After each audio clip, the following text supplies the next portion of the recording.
Hello, welcome to my presentation. I will talk about Hedonic coalition formation games. So this is a joint work with Seçkin ÖZBİLEN. He is at XVIII University and I am at the Department of Economics at İzmir University. So these are simple coalition formation games. It is generally called as Hedonic coalition formation games. For these games, we introduce internally stable solution. For each problem, for each game, it chooses the set of all internally stable partitions. And in this study, we will check whether this solution satisfies population sensitivity properties. These properties are competition sensitivity and research sensitivity. And simply these properties say that if some new agents are added to the game, then how these newly added agents affect already existing or incumbent agents. So these newly added agents are resources for some of the existing agents, and these newly added agents might cause competition among the existing incumbent agents. Okay, now let's talk a bit about these Hedonic coalition formation games. So these are called as games or problems. So we will use both of them. So these are simple coalition formation problems, and these problems are used to model economic and political environments where agents form coalitions. Examples are production of local public goods or forming clubs and organizations, and forming research groups are examples for these games. So simply these Hedonic coalition formation games consist a non-empty finite set of agents. We will denote it by n, and each agent has preferences over all coalitions such that each of which contains her. So each agent only cares about who are the other members of her coalition. So that these games called as hedonic games. And the formal model are introduced by Banerjee, Konishi and Sönmez in 2001 and by Bogomolny and Jackson in 2002. And in fact, marriage markets and roommate problems are special cases of hedonic games, such that under these problems only singleton coalitions or doubleton coalitions are allowed to form. Okay, now let's motivate or study in two-sided markets. These are marriage markets or college admissions problems. So in marriage market, there is a set of men and a set of women. Each man has preferences over women, and each woman has preferences over men. And in this problem, the core stable allocation or stable allocation is introduced by Gale and Shapley. And the stable allocation in this marriage market satisfies these population monotonicity properties. It simply says that if some men are added to the problem, then all existing women are affected in the same way, which says that all existing women get weakly better off because of the addition of new men to the problem, and all existing men are now weakly worse off. So this is population monotonicity property, but it can only be applicable to two-sided matching problems. But there is one-sided matching problem, roommate problems. In here, there is a set of students, and each student has preferences over all other students who will be his or her roommate. So doubletons or singletons will be formed, and since population monotonicity properties are not applicable to one-sided matching problems, Klaus invented competition sensitivity and resource sensitivity properties, which are applicable to one-sided matching problems.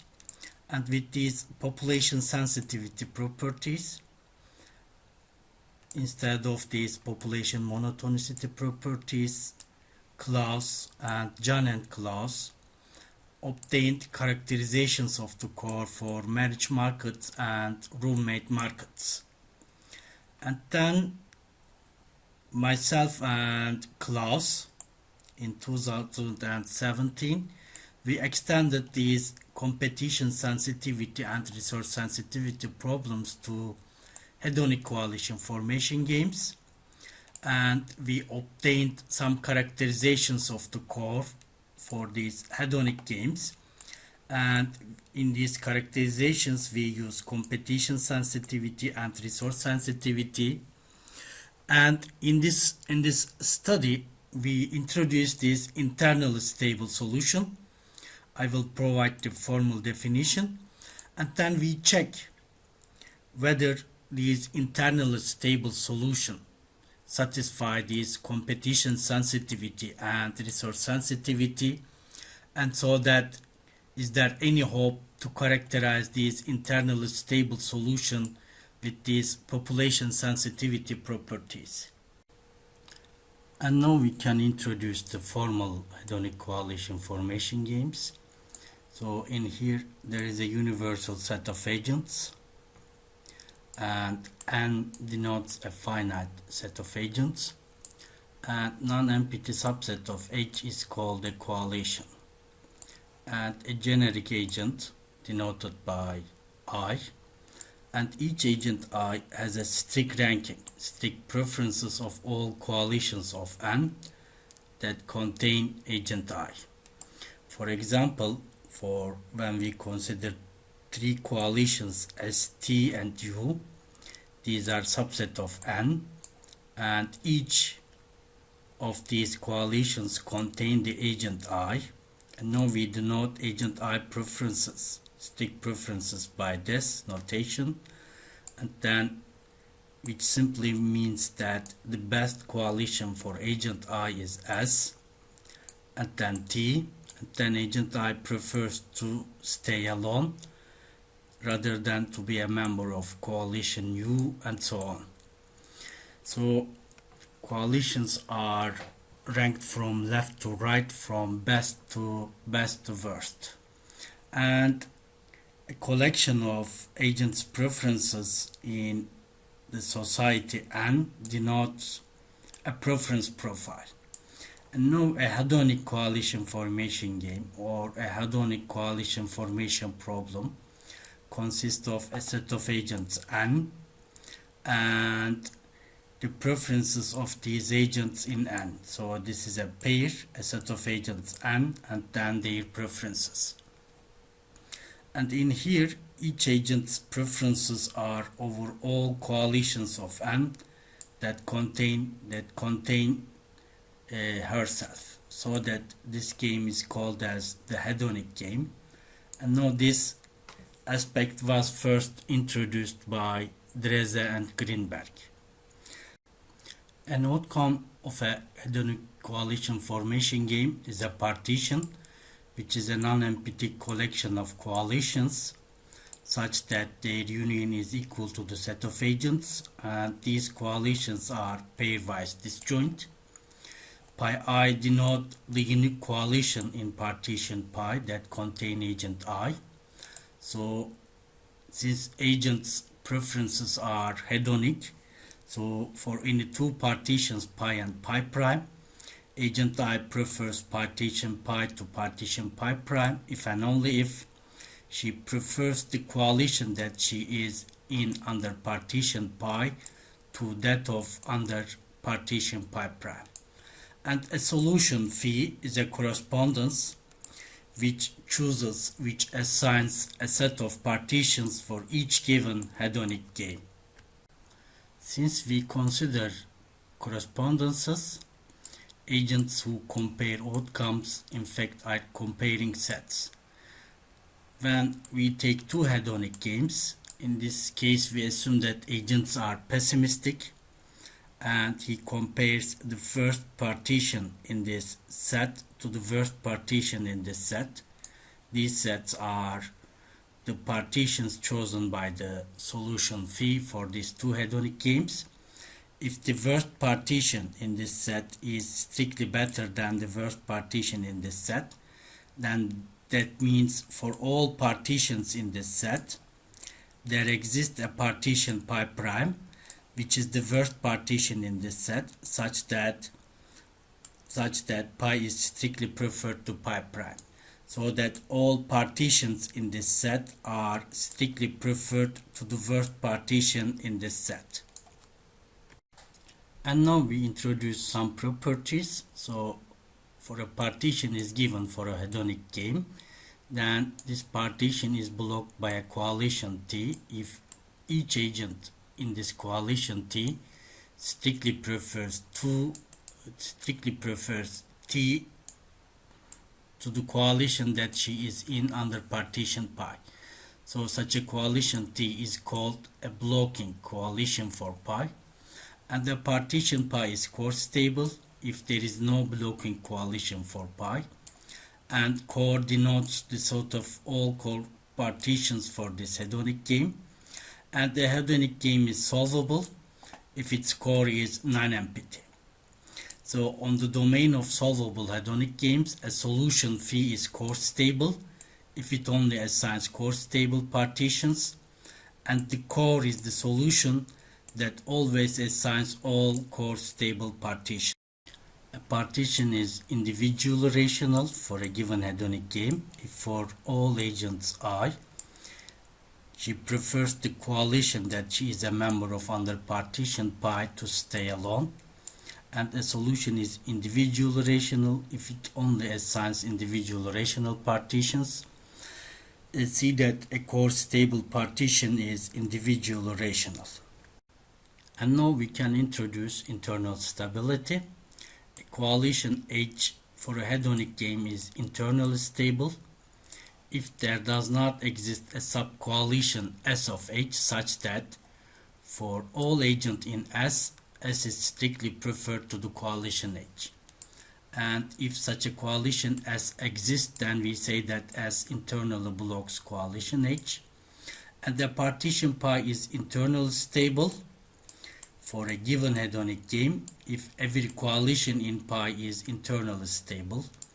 Int S denote the set of all internally stable partitions, and every hedonic game has an internally stable partition, so int S is non-empty. And on the domain of all hedonic games, a solution phi is internally stable if it only assigns internally stable partitions, and int S is the solution which assigns all internally stable partitions for a given hedonic game. We now define well-known Pareto optimality. A partition pi is Pareto optimal for a given hedonic game if there does not exist another partition pi prime such that all agents prefers partition pi prime to pi, and for some agents pi prime is strictly preferred to pi, and PO denotes the set of all Pareto optimal partitions, and these partitions for a given hedonic game is non-empty, and a solution is Pareto optimal if it only assigns Pareto optimal partitions, and PO is the solution that always assigns all Pareto optimal partitions. In here we note that core stability implies internal stability and Pareto optimality, but the converse is not true. And in here int S PO denotes the set of all internally stable and Pareto optimal partitions, and int SPO is the solution that always assigns all internally stable and Pareto optimal partitions. When a new set of agents N hat shows up, we have we have a new game, primed game, which is an extension of the original unprimed game. In this case, this union is the new set of agents, and each agent extend their preferences from unprimed to primed one. In this case, see that the unprimed preferences is the restriction of primed preferences to the set of agents N.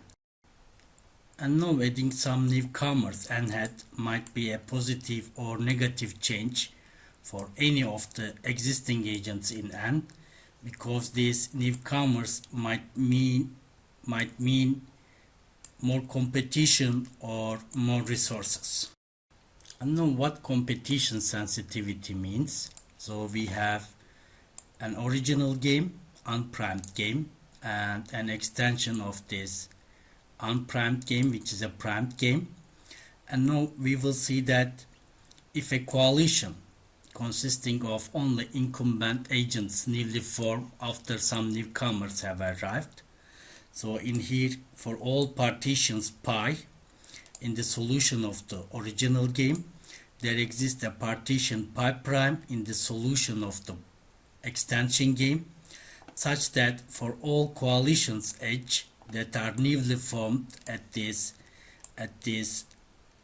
extension game pi prime, then at least one agent in H is worse off. So if H is composed of incumbent agents, which is not formed at the original game at the partition pi, but which is formed at the extension at the partition pi prime, then there exists at least one agent I in H such that this agent is worse off, so that she strictly prefers pi I to pi prime I. And now our first result on the domain of all hedonic games. Any internally stable solution, in fact, is int-s PO that selects all internally stable and Pareto-optimal partitions violates competition sensitivity. So we construct an example. There are 4 agents and these are the preferences. In here, internally stable and Pareto-optimal solution chooses this partition pi and pi tilde. And now a new agent 5, joins to the society, and now this is the extended set of agents, and now these are the extended preferences, and now this is the agent 5's preferences, and now this is partition pi prime. This is the unique internally stable and Pareto optimal partition pi prime. In here, see that the coalition 1, 2, 3 is not formed at this partition pi, but which is formed at this partition pi prime. And now competition sensitivity requires that at least one of these agents in 1, 2 or 3 must be worse off. However, we see that all agents in this coalition 1, 2, 3, which is newly formed at the partition pi prime, and all agents in this coalition 1, 2, 3 are better off, so which is a contradiction of competition sensitivity. And now resource sensitivity means that if a coalition consisting of only incumbents splits up after newcomers have arrived, then one of these incumbents benefits from the increase of resources by the newcomers and is better off. Again, we consider the original game and the extended game. Then in here, see that for all partitions pi prime in the solution of the extended game, there exists a partition pi in the solution of the original game, such that for all coalitions H that are not formed at pi prime anymore, at least one agent in H is better off. So H is a subset of N. H is in pi, but H is not in pi prime. So in this case, there exists at least one agent in H such that she is better off. And our results regarding resource sensitivity says that on the domain of all hedonic games, any internally stable solution, in fact, is int PO violates resource sensitivity. Again, we will prove this one by an example. So this is the original game. There are three agents and their preferences. In here, the internally stable and Pareto optimal solution chooses this partition pi, and now new agents 4 and 5 are added. This is the new set of agents, and now these are the preferences. 1, 2, 3 extend their preferences. These are the preferences of newly added agents. In here, partition pi prime and pi hat. These are the only internally stable and Pareto optimal partitions. So in here, see that at partition pi, the coalition 1, 2, 3 is formed, but at partition pi prime, which is not formed anymore, in this case, also see that each agent in this coalition 1, 2, 3 is worse off at partition pi prime, which is a contradiction of resource sensitivity. So these results tell us that internally stable solution violates competition sensitivity and resource sensitivity. So if we want to characterize internally stable and Pareto optimal partition, we cannot do a characterization by these two population sensitivity properties. So there is no hope for the characterization of internally stable and Pareto optimal partition, Pareto optimal solution with these two properties. So we have to look at other properties like masking monotonicity, consistency, unanimity, and coalitional unanimity. So this is an ongoing project. So thank you so much.